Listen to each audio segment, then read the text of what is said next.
Welcome to the SVG-TV news for Tuesday, June 23rd. I am Khalil Kato with the details.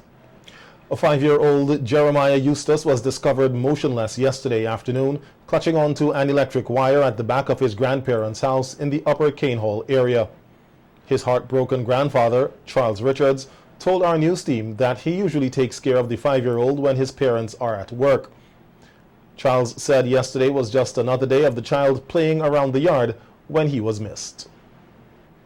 He was here yesterday and the little boy was playing, running around like he always do. And he went to the back of this house down there and I called him, tell him, ask him what he was doing there.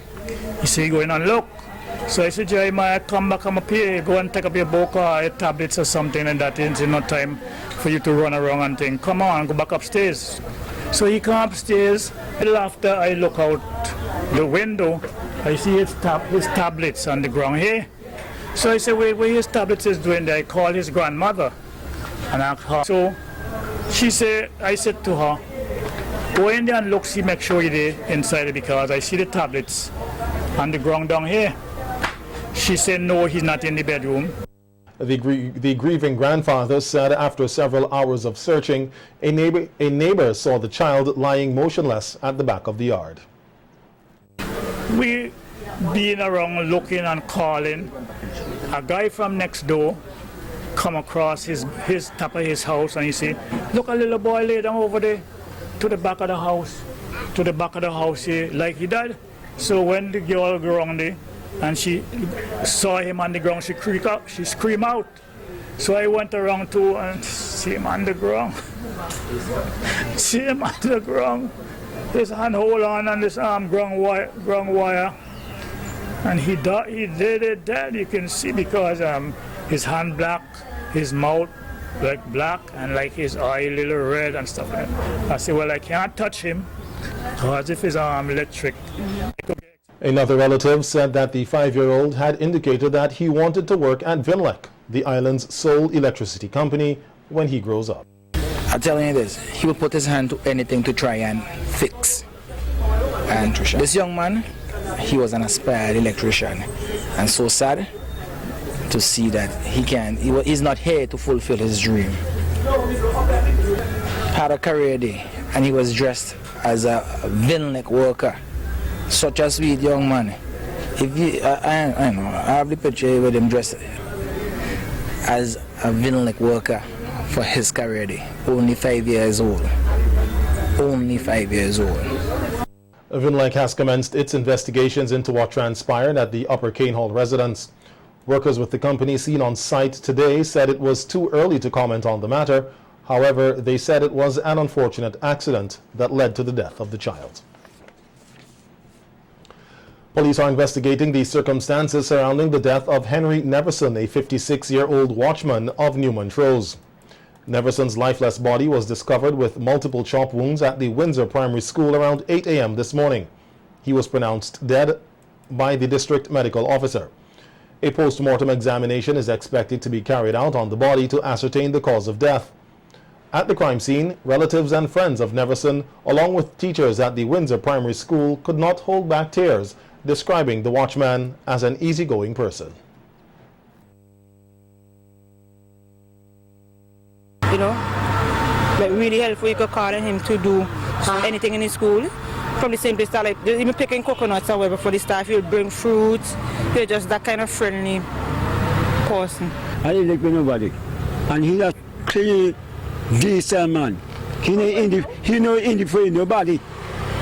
And when I hear him and that water come up me, it I know him and cool. It I like water, he live in it, and I glad it and found out who did that. Without everything, this man. Neverson lived in close proximity to the school and was well loved by neighbors.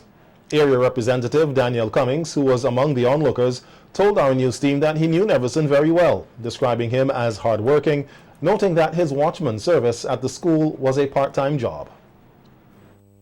He is a hard-working man, a family man, not known to be associated with the criminal elements, and just savagely killed like that, bound and I mean, what what would possess a human being to commit this kind of crime against another one? It's our society has lost its soul, and that is troubling.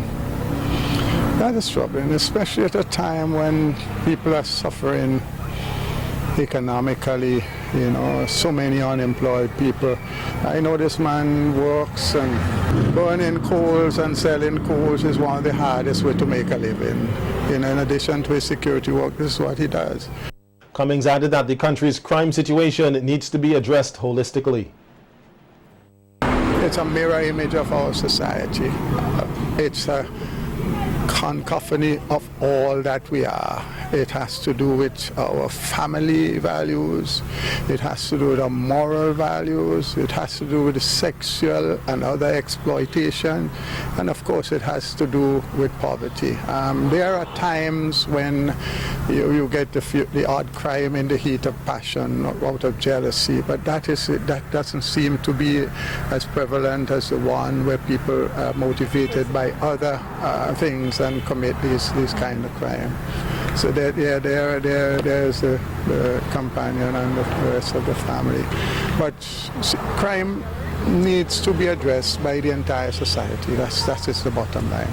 Police are seeking the assistance of the public in obtaining any information that would lead to the apprehension and prosecution of the offender or offenders in this matter. Persons with information are asked to contact the Assistant Commissioner of Police in charge of crime at 456-1339 or the officer in charge of the Criminal Investigations Department, CID, at 456-1810 or any police officer or police station they are comfortable with. All information, they say, will be dealt with confidentially. Police have arrested and charged Clement Cornelius Patterson, a 37-year-old fisherman of Fitzhugh's, with money laundering. The police say Patterson allegedly had in his possession criminal proceeds of just over $27,000, which he knows or suspects, in whole or in part, directly or indirectly represents the proceeds of criminal conduct in SVG. The incident occurred on August 27, 2019. Patterson appeared before the Serious Offences Court to answer to the charge and pled not guilty. He was granted bail in the sum of $50,000 with one surety, with reporting conditions. The matter was adjourned to September 21st. Meanwhile, the police have also arrested and charged Oranson Garraway, a 21-year-old laborer of Layu, with assault and 3 counts of robbery.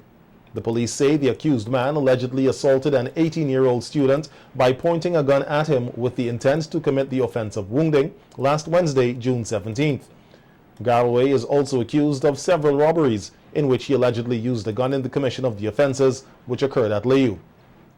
Garraway appeared before the Serious Offences Court to answer to the charges and pleaded guilty to the offense of assault. He was sentenced to 8 months in prison. All other matters were adjourned to September 7th. And 62-year-old businessman Kenrick Thomas of Arnesvale was arrested and charged with intimidation, damage to property, and unlawful discharge of a firearm. The accused man allegedly entered the premises of an Arnesville resident as a trespasser with the intent to intimidate same. In the process, he unlawfully discharged a firearm without lawful excuse. He damaged a dog belonging to the Arnesville resident by shooting it. The incident occurred at Arnesville on Saturday, June 7th. Thomas appeared before the Serious Offences Court to answer to the charges and pled not guilty. The matter has been adjourned to August 13th. Thomas is presently on station bail. Public servants in SVG for the first time will be recognized for their years of service. This was announced in a Facebook message by Prime Minister Dr. Ralph Gonsalves on the occasion of Public Service Day. The Prime Minister said the recognition of public servants will be an annual feature. This recognition will be done according to the various milestones: 15 years, 20 years, 25 years, 30 years, and 35 years. This will be an annual recognition effort. So I want to assure you that if you're not recognized this year, don't be dismayed, don't be disappointed. Your time is coming. And I really want to reiterate very sincerely that the government and I personally as Prime Minister, we owe you a debt of gratitude. The Prime Minister thanked the frontline workers whom he said remained dedicated to their jobs and helped manage COVID-19 in the country. This year's Public Service Day is being observed under the theme Action Today, Impact Tomorrow, innovating and transforming public services and institutions to realize the Sustainable Development Goals. PM Gonzalez said the theme is appropriate as COVID-19 has presented new opportunities for all public servants. It has caused this pandemic, these circumstances, they've caused, in some cases, impelled persons in the public service to challenge and propel themselves to new heights and venture into areas and avenues that they never envisaged. Areas and behaviors, for instance, in the creative use of information technology, better handling of day-to-day challenges. These things are increasingly becoming a new normal for the public servants. To bolster the economic fallout and from the pandemic. Vincentians continue to share their experiences as to how they have been impacted by the COVID-19 pandemic. The SVG Red Cross recently conducted a video survey of how the pandemic has affected different classes of persons in SVG. Those who participated in the interview said that it has been a life-changing experience and they are trying to adapt to the new norms. There is no problem with the washing of the hand is very important, but the standing up in the line is very, because my foot hurting and the line is so long and the sun is very hot. Like every other thing else, it has its negative implications as it relates to how you are able to better utilize your time and your day. The business is kind of up and down right now, and the social distancing, I mean, as I'm talking about the coronavirus, you know, we're supposed to stay distant from each other, you know, but business kind of one time it up, sometime it down. Presently right now I'm doing laboring work. Right now I was doing laboring, but I said again, during the path of the coronavirus, it eventually hold up until afterwards. Really, our team has been very proactive and we had put a lot of things in place. Once we realized what was happening, we are still getting in our orders, we're getting in new shipments. As it relates to customers, we have a fairly steady flow. It has been reduced, business has drastically reduced. By nothing going on, the work system, because doing construction, everything upon a halt, you know. So it affected me bad this so. It warmed my pocket. It break it warmed it. A loan authorization bill to finance a project to construct a modern parliament and courthouse and provide for matters connected was passed in Parliament last night after a heated debate among members of the government and opposition benches. The bill, tabled by the Minister of Finance, Camilo Gonzalez, seeks to authorize the government to secure a concessionary loan of $20 million from Taiwan to carry out the project. The loan is expected to be for a period of 20 years with an interest rate of 1.2%. Those who debated the bill from the government side argued that there are serious problems with the current Parliament building. There is always something coming next year that will tell us we can't afford this now and we can't afford that now. But if we move on, where there is a will, there's a way. And God would give us the insight and God would give us the resources and we would have a modern parliament and a hall of justice. Create jobs. Here we are, we're going to build 3 buildings. 4 buildings. We're going to build a temporary one to accommodate the operations going on here now. You are going, yes, we're going to put school children in it. The other one, when that is going to occupy, we start repairs on this. Then we start to build by where the bishop is, and we're building over where Marcus is. 4 buildings, on average, a building of that size carries 75, 100 persons walking. 4 of them, It's 400 jobs we're talking about there. Members of the opposition in their debate questioned the timing of the bill. And I do think, Mr. Speaker, that a new parliament building may look very nice. Might be comfortable for us here, but we run the risk, Mr. Speaker, of sending out there the perception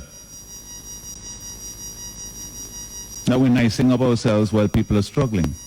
I see our clients as litigants where they have to sit and jam to go into the parliament. So when I heard the Honourable Prime Minister speak about the complaints that were being made, I understand that. That's not the point that is being made.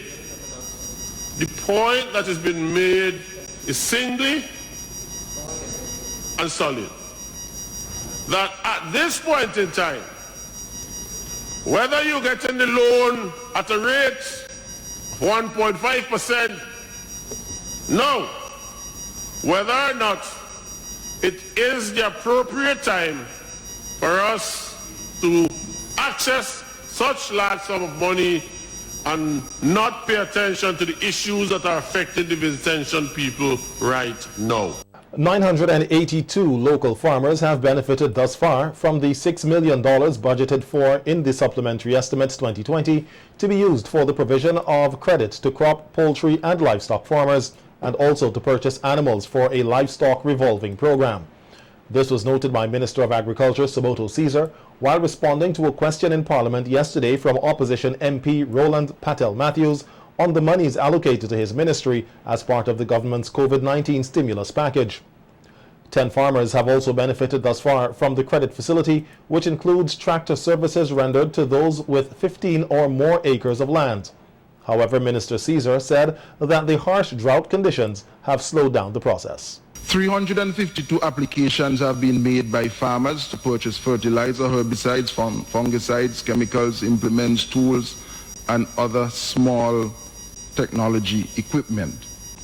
265 applicants so far, persons have applied to be a part of the livestock revolving program.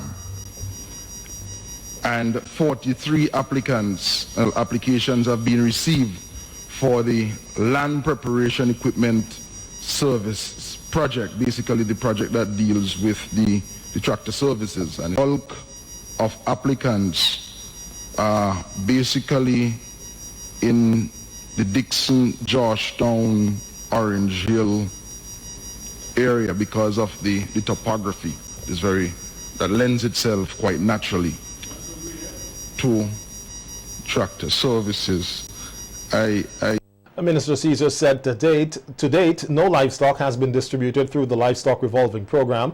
However, the ministry has started the assessment process and has already allocated some livestock, but they will not be distributed until the tagging process is implemented. We have started the assessment. We have located thus far, identified 800 pigs, 40 cattle, heads of cattle, 479 sheep, and 322 goats. But there's a tagging process that we want to implement, and I will be speaking about this probably at the next Parliament in a ministerial statement or probably a press release, that there's a significant scourge that we have to address, and that has to do with predial larceny. And we are going to implement a national tagging system for livestock. And we do not want to distribute these animals before the tagging process begins. We want it to be part and parcel of the process. Asked whether there is an ongoing island-wide awareness campaign to inform farmers of the credit facility, Caesar said this has been done. Extension officers who will take the message around. All agricultural stations have been equipped with the requisite personnel, and they have the human resource capacity and also the computers to do the administrative aspect of the taking of the information for persons who want to apply. So if I may say this, persons wishing to apply for credit, you can go to any of the agricultural stations.